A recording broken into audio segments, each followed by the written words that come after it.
आज हम जानेंगे कि भूकंप कैसे आते हैं, भूकंप आने के क्या कारण होते हैं और भूकंप से क्या क्या नुकसान और क्या क्या फायदे होते हैं। ठीक है, पहला प्रश्न तो यही उठता है कि भूकंप कहते किसको हैं। धरातल के नीचे, पृथ्वी आधा ही बनाया हूं, ठीक है, पूरा पृथ्वी इस तरह होगा, ऊपर का मिटा लिया हूं। इसके नीचे हम यहाँ पे मानव रहता है, ठीक है। इसके नीचे, धरातल के नीचे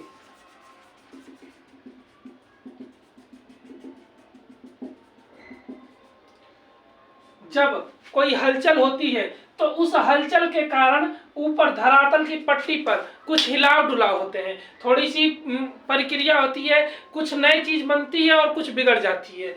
उस जो हिलाव डुलाव, उस हलचल को ही भूकंप कहा जाता है। ठीक है, पृथ्वी के आंतरिक भाग के कारण जो भूपर पट्टी पर हिलाव डुलाव या हलचल होती है उसे ही भूकंप कहा जाता है। ये तो भूकंप का एक नॉर्मल सा परिभाषा हो गया। ठीक है, भूकंप अगर स्थल पे आए तो उसको भूकंप कहा जाता है, अगर वो सागर में आए या महासागर में आए तो उसको सुनामी कहा जाता है। सुनामी, ये जो शब्द है ये जापान का दिया हुआ है, क्योंकि दुनिया में जो सबसे बड़ी सुनामी या जितनी बार भी सुनामी आती है वो सब जापान में ही आती है, क्योंकि जापान समुद्र के किनारे बसा है। ऐसा नहीं कि कोई और देश नहीं है समुद्र के किनारे, बहुत सारे देश है समुद्र के किनारे। यहाँ तक कि भारत खुद अरब सागर के पास में ही है, हिंद महासागर के। भारत तो 3 ओर से पानी से घिरा है, फिर भी आज तक भारत में सुनामी, बड़ी बड़ी सुनामियां नहीं आई। क्यों? क्योंकि भारत का जो सुनामी आने का कारण होता है वो भारत के पक्ष पे या फिर इसके धरातल के नीचे ऐसा कारण नहीं मिलता जो जापान के पास मिलता है। ठीक है, तो ये थी भूकंप किसे कहते हैं। ठीक है, दूसरा पॉइंट है भूकंप के कारण, और उसमें भी जो पहला पॉइंट दिया गया है, अब हम जाने भूकंप के कौन कौन कारणों से भूकंप आता है। पहला है ज्वालामुखी क्रियाएं।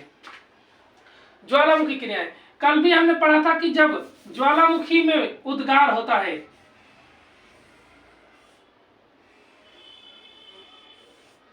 जब भी ज्वालामुखी में उद्गार होता है तो इसके उद्गार के समय ये पूरा हिलता है और तब फचाक से ऊपर की तरफ मारता है। ठीक है, जब ये बाहर की तरफ निकलता है तो मैग्मा तो निकलता ही है साथ साथ, लेकिन यहाँ का जो इलाका है ना आसपास का, वो सारा का सारा इलाका हिल जाता है। ठीक है, तो ज्वालामुखी उद्गार के कारण भी बहुत विशालकाय भूकंप आते हैं। जैसे कि इसका एक उदाहरण है 1883 में। ठीक है, ये विश्व के मैप में जो इंडोनेशिया है उसके पास एक सुंडा, इसको क्या हो गया, सुंडा जल डमरू। ठीक है, जल डमरू मतलब एक पतला सा रास्ता है, उसका नाम है सुंडा जल डमरू। वहां पर एक ज्वालामुखी है, क्राकाटोवा। क्राकाटोआ ज्वालामुखी 1883 में, इस क्राकाटोआ ज्वालामुखी में, जो कि इंडोनेशिया के पास है, इसमें इतनी बड़ी भूकंप आया, भूकंप कह रहा हूं, ज्वालामुखी में इतना तेज विस्फोट हुआ, मतलब विस्फोट होने की गति इतनी तेज थी कि ये विस्फोट होने के बाद जो भूकंप आया था वो अमेरिका के पश्चिमी इलाके तक गया था। इतना समझिए, क्योंकि इतना मतलब बड़ा भूकंप था ये। ठीक है, स्थलखंड तो हिले, ज्वालामुखी तो फटा ही फटा, लेकिन स्थलखंड भी बहुत ज्यादा हिला था। करीबन 12,500 किलोमीटर का एरिया सारा का सारा हिल गया था क्राकाटोआ ज्वालामुखी के बस एक विस्फोट से। तो ज्वालामुखी से इतना बड़ा विस्फोट हो सकता है और भूकंप आ सकता है, आप समझ गए होंगे। मैंने अभी कहा कि जब समुद्र में यही भूकंप हुआ तो उसको सुनामी कहा जाता है, और जो पानी की लहरें थी वो 120 मीटर ऊंचाई तक उठ गई थी। ठीक है, 120 मीटर ऊंचाई तक, 120 मीटर आप समझ सकते हैं, ससुरा 2-3 मीटर, 3 मीटर का तो हम ही है। ठीक है, सोचिए 120 मीटर ऊंचाई तक पानी की लहरें उठ गई थी। बहुत सारे नाव, बहुत सारे छोटे छोटे नाव वाले सब निपट लिए थे, बहुत सारे लोग मरे थे। जो गरीब देश हैं, जो कमजोर घर बनाते हैं, ठीक है, जो जापान जैसे देश है ना, वहां पे परमानेंट भूकंप आता रहता है, तो उन्होंने घर भी परमानेंट बना दिया है। हम लोग टेम्पोररी बनाते हैं, क्योंकि यहाँ पे टेम्पोररी भूकंप आता है। तो उन लोगों के बहुतों का घर बच गया, लेकिन जो टेम्पोररी बनाए थे वो सब निपट लिए। ठीक है, तो ज्वालामुखी के कारण भूकंप कैसे आते हैं और सबसे बड़ा भूकंप कौन सा था वो हमने जाना। ठीक है, दूसरा है भूपटल भ्रंश। भूपटल भ्रंश क्या होता है, जैसे कि ये एक स्थलखंड है, लेकिन हुआ क्या कि इसके बीच का हिस्सा, ये स्थलखंड हो गया,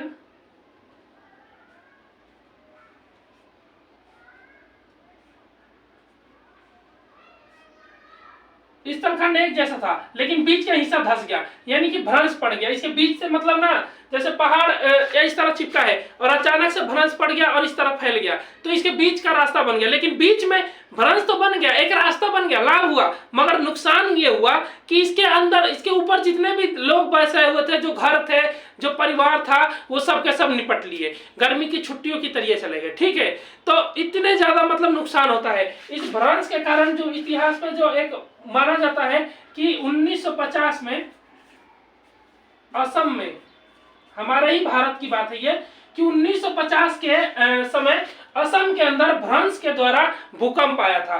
भ्रंश के द्वारा इतना बड़ा भूकंप आया था कि पूरा असम हिल गया था। देख लीजिए, बस भ्रंश पड़ा था, जमीन हल्की सी धंस गई थी और जिसकी वजह से भूकंप आया था। इसमें जरूरी नहीं कि जमीन धंसे, जमीन उठ भी जाती है, जमीन बगल भी चली जाती है, कभी इधर भी चली जाती है, कुछ भी हो सकता है। ठीक है, मगर उसको ही भ्रंश पड़ना करते हैं। अगर इधर हट गई तो बीच में खाली जगह पड़ जाएगा, वो भ्रंश कहलाएगा। ठीक है, तो 1950 में भ्रंश के द्वारा बहुत बड़ा ज्वाला भूकंप आया था। ठीक है, वो भी हिंदुस्तान के असम में। तीसरा पॉइंट है भू संतुलन में अव्यवस्था।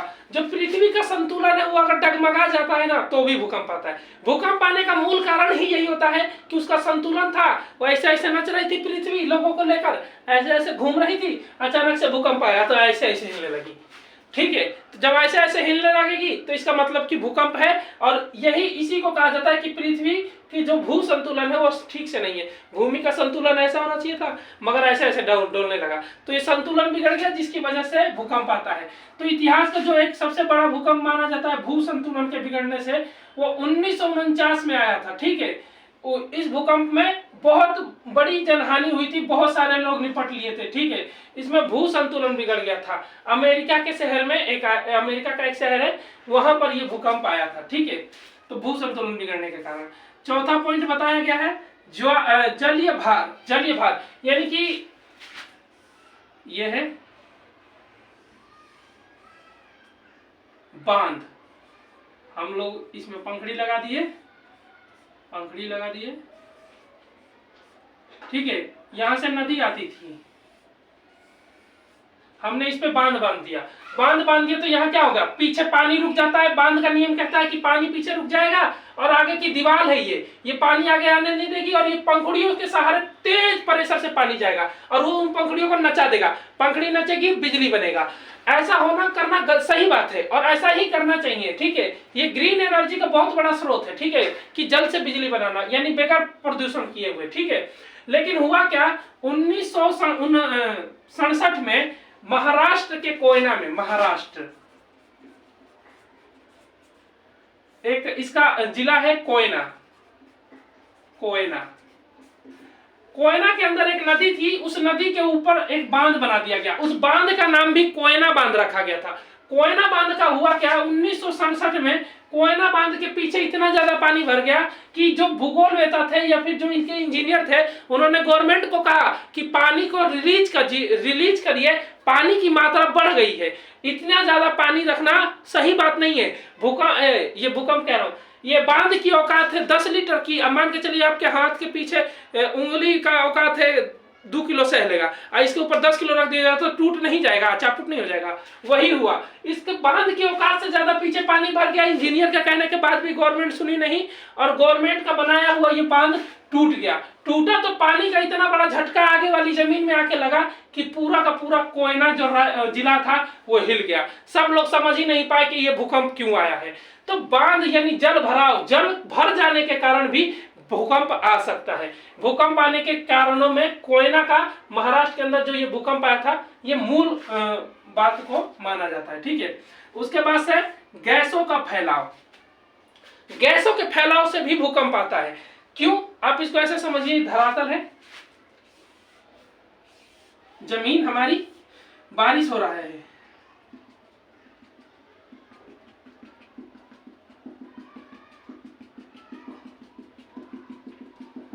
ठीक है, बारिश हुआ, पानी जमीन सोख लेती है, यही होता है। अक्सर हम लोग देखते हैं बारिश होता है, पानी जमीन सोख लेती है, सोख लिया। लेकिन कई बार क्या होता है कि वो पानी तो जो नीचे गया था वो अंदर जाके भाप बनेगा, वाष्पोत्सर्जन यानी वेपोराइजेशन के तहत वो बाहर उड़ेगा। लेकिन कई बार होता है कि पानी तो अंदर चला जाता है लेकिन अंदर भाप भी बन जाता है, लेकिन उसको बाहर निकलने का जगह नहीं मिलता, और वो धीरे धीरे क्या होता है, वो गैस बनता जाता है, बनता जाता है, बनता जाता है, और वो गैस बाहर निकलने के लिए रास्ता खोजता है। रास्ते के चक्कर में वो गैस की मात्रा बढ़ जाती है और वो बाहर निकलने के लिए खिलोर मारता है। क्योंकि जैसे मान के चलिए अगर हमको भरा हुआ ड्रम का बड़ा सा ड्रम है, उसको हिलाना है, एक बार में नहीं हिलेगा, लेकिन हम उसको कई बार हिलाएंगे, कई बार हिलाएंगे और अचानक से ढकेल देंगे तो गिर भी जाएगा वो। वही होता है जब गैसों के कारण भूकंप आने का कारण, गैसों से, क्योंकि गैस नीचे बनती जाती है, वो निकलनी चाहती है मगर निकल नहीं पाती, और एक दिन उसका प्रचंड मात्रा होने के कारण वो एक ही बार में उछल के निकलती है और पूरा का पूरा मतलब उस इलाके में भूकंप जैसी स्थिति पैदा हो जाती है। इससे ज्यादा बड़ा भूकंप नहीं आता है, मगर जिसके मट्टी के घर होंगे बिहार जैसे लोग तो 50% घर टूट जाएंगे। ठीक है, ऐसे भूकंप आता है। ठीक है, तो जल गैसों के कारण भी होता है। उसके बाद से प्लेट टेक्टोनिक। प्लेट टेक्टोनिक क्या होता है?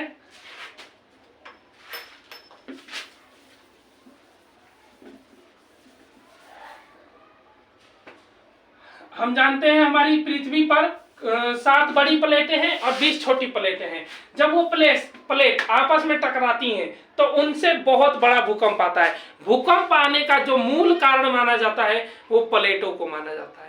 प्लेट के कारण ही धरती के ऊपर भूकंप आता है। ठीक है, तो ये भूकंप कैसे आता है? और तो दुनिया का सबसे ज्यादा जो भूकंप है वो जापान में आता है, क्योंकि जापान तीन प्लेटों पर है, एक पैसिफिक प्लेट, एक यूरेशियन प्लेट और एक इंडियन प्लेट। ये तीनों प्लेट जहां पे आके जस्ट मिलते हैं ना, वहीं पर जापान बसा हुआ है। और जापान वहीं पे बसे होने के कारण अगर एक भी प्लेट हल्की सी भी हिलोर मारती है, जापान में भूकंप।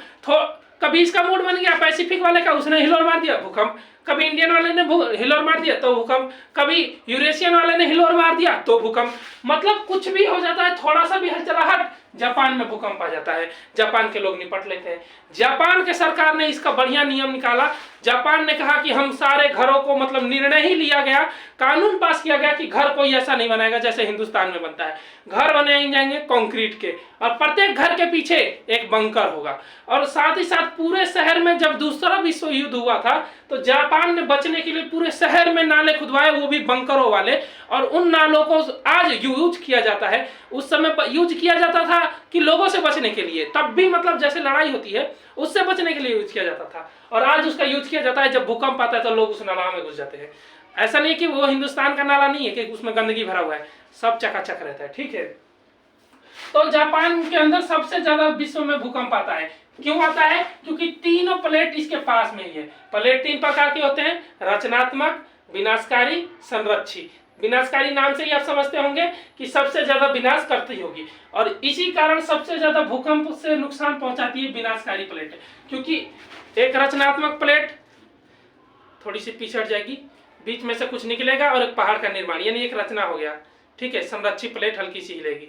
अब विनाशकारी प्लेट चढ़ जाएगी एक दूसरे के ऊपर। जो कमजोर होगी प्लेट वो नीचे चली जाएगी, और जो भारी होगी वो हल्की होगी, वो ऊपर चढ़ के बैठ जाएगी। तो इससे क्या होता है? बहुत नुकसान होता है विनाशकारी प्लेटों से।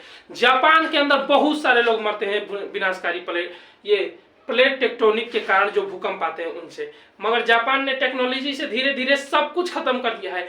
जितना भूकंप जापान में आता है, वो कहावत सही लगती है, अगर जिसको जितना ज्यादा तकलीफ दोगे ना, वो उससे उभरने के लिए उतनी ज्यादा खोजे करेगा।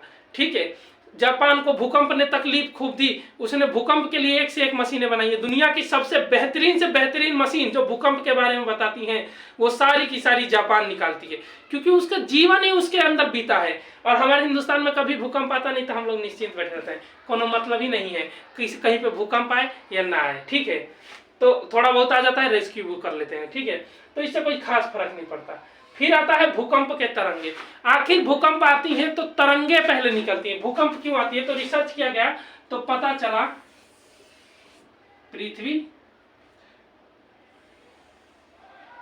ठीक है, पृथ्वी के आधा ऊपर इंसान रहते हैं, नीचे आंतरिक भाग, तो भूकंप नीचे से ही तो आता है। तो कहा जाता है कि भूकंप अगर जैसे यहाँ से उठा है ना, तो चढ़ाते हुए बिजली की तरह एक सीध में थोड़ी ना सूर्य चला जाएगा, ऐसे जाएगा, कुछ यहाँ जाएगा, कुछ यहाँ जाएगा, कुछ यहाँ, कुछ यहाँ, कुछ इस प्रकार से। ठीक है, तो इस प्रकार से भूकंप जाता है। भूकंप जहां से निकलता है इसको केंद्र बिंदु कहते हैं, इंग्लिश में फोकस कहते हैं। और जहां पे यहाँ पर या यहाँ पर, यहाँ पर, यहाँ पर, ये जितनी भी जगहों पर जहां पे धरातल के ऊपर इंसानों को महसूस होता है ना कि यहाँ पे हिला है, तो उसको अभी केंद्र बिंदु कहते हैं।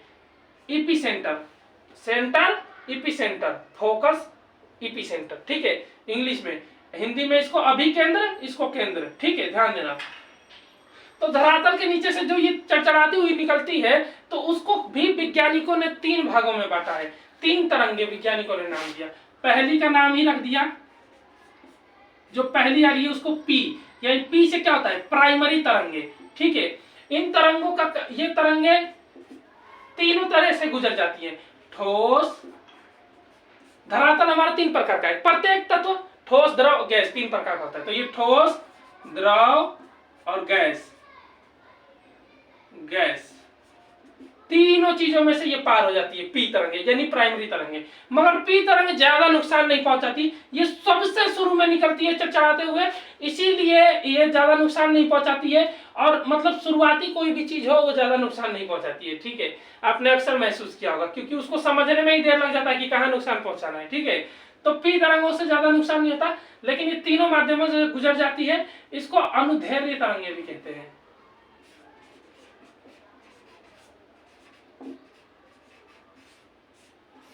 ठीक है, अनुदैर्घ्य तरंगे, जैसे कि आवाज होती है, अनुदैर्घ्य तरंगे सटीक जाएगी। यहां से बोला ओए बकलोल, तुरंत पहुंच गया बकलोल, हमको ही बोल रहा है। ठीक है, उसके बाद से वैज्ञानिकों ने दूसरा तरंग बांटा, एस तरंगे। एस मतलब समझ सकते हैं, सेकेंडरी तरंगे यानी द्वितीयक तरंगे। प्राइमरी यानी प्राथमिक, सेकेंडरी यानी द्वितीय तरंगे। जो दूसरी तरंग निकलती है उसको इसलिए बांटा गया क्योंकि ये ठोस और गैस से ही जा सकती है, ये द्रव से पार नहीं होती, इसलिए इसको गौण तरंगे भी कहते हैं, गौण तरंगे। और ये अनुप्रस्थ होती है। अनुप्रस्थ यानी प्रकाश की तरिया, कहीं पे जाएगी कहीं पे नहीं जाएगी, उसकी तरिया। ठीक है, प्रकाश किसी कोने में अगर वहां पे दीवार उठा दिया गया तो इस तरफ प्रकाश आ रहा है, नहीं आएगा। और लेकिन अगर आवाज में इस तरफ से बोल रहा हूं तो उस तरफ जा रहा है। तो ये होता है अनुदैर्घ्य। और अनुप्रस्थ क्या होता है कि कुछ हिस्सा आखिर बच ही जाता है। ठीक है, तो वो होती है सेकेंडरी तरंगे। ठीक है, इसको अनुप्रस्थ तरंगे भी, गौण तरंगे या द्वितीयक तरंगे भी कहा जाता है। ठीक है, तीसरी तरंगे आती है जो भूकंप में निकलती है, उसको कहा जाता है एल तरंगे या आर तरंगे। ठीक है, एल क्यों कहते हैं, एल से लव तरंगे, और आर से आर तरंगे भी कहा जाता है। लव तरंगों को ही आर तरंग कहा जाता है। इसका नाम लव क्यों रखा गया है, क्योंकि एक वैज्ञानिक थे लव नाम के, लव नाम के वैज्ञानिक है, उन्होंने इस तरंग की खोज की थी। और ये तरंग सबसे ज्यादा घातक होती है। धरातल के ऊपर आने के बाद जो नुकसान, घर गिर जाते हैं, कोई किसी की बीवी नाले में गिर जाती है, किसी की गर्लफ्रेंड गोबर में गिर जाती है, ये सारा कारनामा करने का काम लव तरंगों का होता है। बताओ लव करने वालों के साथ लव ने क्या क्या कर दिया। ठीक है, लव तरंगे बहुत नुकसान पहुंचाती है, विनाशकारी लिख रहा था मैं, विनाशकारी तरंगे सबसे ज्यादा विनाश पहुंचाती है, विनाशकारी तरंगे यानी कि लव तरंगे। ठीक है, तो ये 3 प्रकार की तरंगे निकलती है धरातल के अंदर से और बहुत ज्यादा नुकसान पहुंचाती है। लेकिन एक खास बात है, इसमें ही एक छाया क्षेत्र आता है। तो छाया क्षेत्र किसको कहते हैं, छाया क्षेत्र पृथ्वी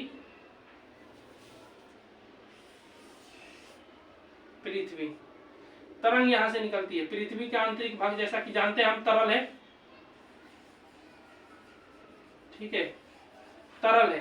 तरल के अंदर से क्या क्या निकल सकता है, ये ठोस से, गैस से निकल जाएगी, तरल से नहीं निकलेगी। ये द्रव से निकल जाएगा यानी तरल से निकल जाएगी, और ये विनाशकारी है। ठीक है, तो लेकिन प्राइमरी तरंग ना तरल से भी नहीं निकलती है, ना ही द्वितीय तरंग तरल से निकलती है। ये सब ऐसे ऐसे बढ़ जाती है, और जो आखिरी वाली होती है वो सीधा निकल जाती है। ठीक है, आपने महसूस किया कि यहां से लेके और यहां तक का जो एरिया है वो बच गया, ठीक है। आप इसके ऊपर चांदा यानी कि जो ज्योमेट्री के अंदर डी मिलता है उसको यहाँ पे रख के और नापिएगा तो ये तो सीधा जाता है 90 डिग्री, लेकिन इधर वाला छोटा सा और इधर वाला छोटा सा को 105 डिग्री से 145 डिग्री तक, इधर भी 105 से 145। आप चांदे पे देखिएगा दो दो लाइनें रहती है, एक नीचे लिखा रहता है एक ऊपर लिखा रहता है, तो 105 से 145 डिग्री तक कोई महसूस नहीं होता है और यहाँ के लोग सुरक्षित रहते हैं। इसी को छाया क्षेत्र कहा जाता है। छाया मतलब क्या होता है, उधर धूप है और इधर छांव, जस्ट उसका विपरीत, तो इधर भूकंप है और उधर नहीं है, जस्ट इसका विपरीत, इसीलिए इसको छाया क्षेत्र कहा जाता है। समझ में आया छाया क्षेत्र किसको कहते हैं? ये अक्सर क्वेश्चन पूछ जाता है। 105 से 145 तक 3 प्रकार की तरंगें होती है, आप इसको देख लीजिए, ठीक है। ये भूकंप की तरंगें थी। भूकंप आने के और भी बहुत सारे कारण होते हैं, ठीक है। जो मैंने कारण बताए हैं ये सब मूल कारण है। पेपर में क्वेश्चन आता है तो आपको यही लिखना चाहिए, मेरा सुझाव है। लेकिन और भी कारण होते हैं, अगर आपको ये याद नहीं आ रहे तो आप उसको लिख सकते हैं। जैसे कि भूस्खलन होना। भूस्खलन क्या होता है? जैसे पहाड़ है, बारिश हो गई तो ऊपर की जो मिट्टी खत्म हो जाती है और जो मिट्टी या पेड़ पौधों का जड़ के पास से खत्म हो जाती है, जिसकी वजह से जो पत्थरों के अंदर बंधाव था ना वो टूट जाता है तो ये इधर लुढ़क जाता है, ये इधर लुढ़क जाता है। अक्सर न्यूज आता है कि उत्तराखंड में भूस्खलन हुआ है, ठीक है। वो उत्तराखंड में ही क्यों होता है? क्योंकि पहाड़ सब छोटा वही है ना, तो उत्तराखंड में नहीं तो कहाँ यहाँ बिहार में होगा भूस्खलन? नहीं ना, तो ठीक है। तो भूस्खलन होने का एक कारण ये, भूस्खलन के कारण भी भूकंप आता है। बड़े बड़े पहाड़ के टुकड़े टूट के दूसरी जमीन पे गिरेंगे तो जमीन हिलवे करेगी, ठीक है। तो ये होता है भूस्खलन में। उसके बाद से प्राकृतिक प्रकोप में बाढ़ को भी भूकंप का कारण माना जाता है, ठीक है। अति वर्षा यानी तेज वर्षा को भी भूकंप का कारण माना जाता है, ठीक है। दोहन, वृक्षों की हम कटाई बहुत ज्यादा कर देते हैं जिसकी वजह से भी भूकंप आते हैं। भूकंप नुकसान नहीं पहुंचाते लेकिन हल्के भूकंप भी उनके कारणों से ही आते हैं। तो ये हमारे देसी चीजें हैं जिसकी वजह से भूकंप आते रहते हैं, ठीक है, जो कि हमें नहीं करना चाहिए, तो हम भूकंप से बचे रह सकते हैं, ठीक है। तो इनसे बच के रहना चाहिए। ये हमारे भूकंप के देसी कारण थे जो आते रहते हैं। उसके बाद से आता है भूकंप से लाभ। आप इस लाइन को पढ़ेंगे तो सोचेंगे कि भूकंप से कैसे लाभ हो सकता है, तो भूकंप से भी लाभ होता है, बहुत सारा लाभ होता है। जैसे कि भूस्खलन होने के बाद, आप कैसे समझ लीजिए, भूस्खलन हुआ, जैसा कि मैंने बताया भूकंप से भूस्खलन हुआ, पर्वत हिल गया और जो कमजोर चट्टानें थी वो टूट के गिर गई। कमजोर चट्टानों के गिरने के बाद वो चट्टानों पे कभी खेती नहीं की गई, यानी कि उनका उपजाऊपन बहुत ज्यादा है। धीरे धीरे बारिश होगी, वो चट्टानें गलती कर जाएंगी और गलने के बाद वो चट्टानें एक दिन मिट्टी बन जाएगी। उस मिट्टी में कभी खेती नहीं हुई, यानी उसका उपजाऊपन खत्म नहीं हुआ है। अगर उसमें खेती की जाए तो उपजाऊपन बहुत ज्यादा होगा, फसलें 1 क्विंटल से 2 क्विंटल ज्यादा निकलेगी। समझ गए? तो भूकंप आने से भी लाभ होते हैं। उसके बाद से मैंने बताया आपको, जैसा कि ये कहाँ गया, भूपटल भ्रंश, पहाड़ है वहां से काट के रास्ता बनाना चाहते हैं इंसान, काटने के लिए मशीन लगेगा फलाना ढिमका सब। अचानक से भूकंप आया, भ्रंश के कारण जमीन खसक गई, पहाड़ खसक गया, पहाड़ खसकने से रास्ता बन गया, लो अब रास्ता बनाने की जरूरत ही नहीं। ऐसा कई बार हुआ है इतिहास में, इसीलिए ये वो कारण है जो भूकंप से लाभ के कारण माने जाते हैं, ठीक है। ये भूकंप के लाभ के कारण माने जाते हैं। भूकंप के बारे में एक बात और है कि भूकंप का जो पढ़ाई किया जाता है उसको भूकंप का वैज्ञानिक में सिस्मोलॉजी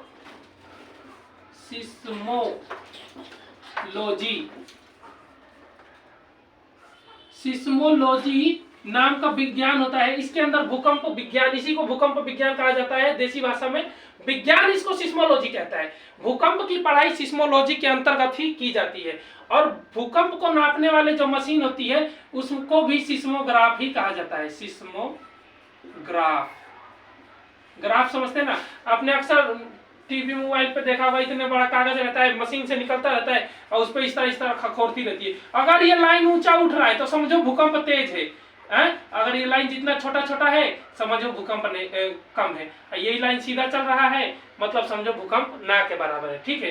लाइन ऊंचा नहीं होना चाहिए, लाइन ऊंचा हुआ तो समझो कि परेशानी बढ़ जाएगी, ठीक है। सिस्मोग्राफ, सिस्मोलॉजी उसके बाद से भूकंप को मापने के लिए हमारे एक वैज्ञानिक थे, चार्ल्स रिक्टर,